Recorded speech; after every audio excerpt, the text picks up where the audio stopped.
Rookie draft season is here, and last year's class is already old news, until someone breaks out in year 2 and grabs our attention again. Well, I'm here to try and call one early. Let's discuss Matas Buzelis of the Chicago Bulls. He's got 6. There's Buzelis against Doncic, behind the back, and he dunked it home! Matas at 6'10", not afraid to handle the ball.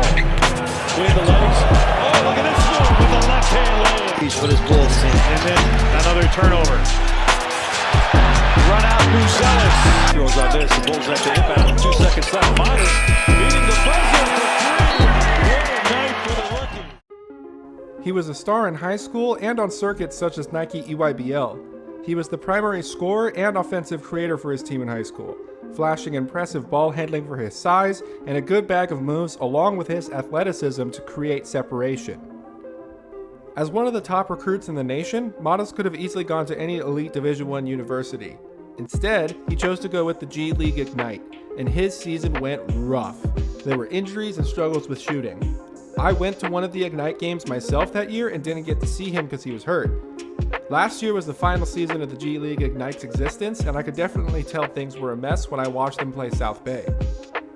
Matas shot so poorly during that season it hurt his draft stock and slid him out of the top 10. However, it seems to be destiny as his hometown Chicago Bulls, the city with the largest Lithuanian population in the United States, drafted Matas at number 11. Regardless of how his season went with the G League Ignite, the physical tools and intangibles were still there.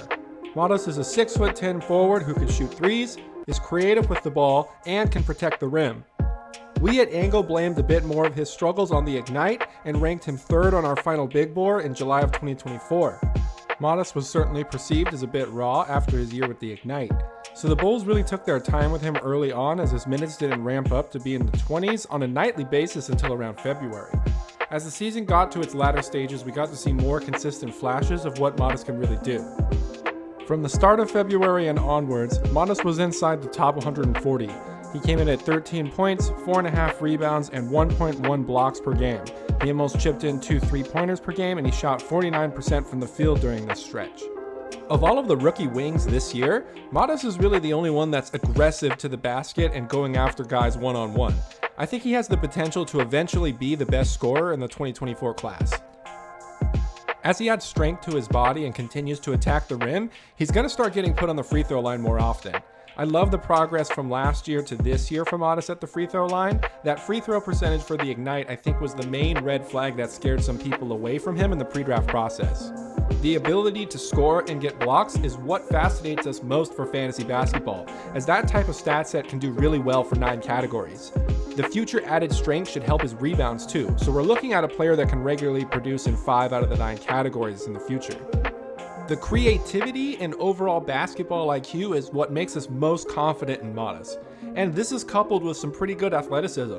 His ability to read defenses and his creativity at finding open looks that can sometimes even look awkward to the eye are what has us confident he is going to improve significantly.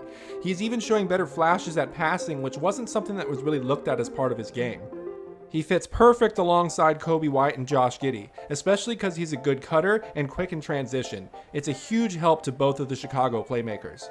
Take advantage of the hype of this 2025 draft class and see if someone will send you Matas Buzelis for a pick outside of the top 7. He's the perfect build to be a switchable 1-4 eventually. This year, as more of a role player, he's shown he's pretty good at spotting up for corner threes and converting.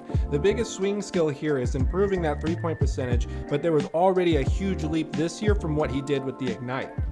So in trying to explain the type of future stats that I think Matas can produce, I think what Naz Reid is currently doing is something for us to look at. This is what I hope he can at least get to in his prime, but I do also think there is still more ceiling to work with here, as high as top 70. Both hybrids between a wing and a big that can shoot, handle the ball, attack the rim, and offer some rim protection. They're a pretty good match to each other actually. Even look at Naz Reid's rookie numbers compared to Matas in his first season.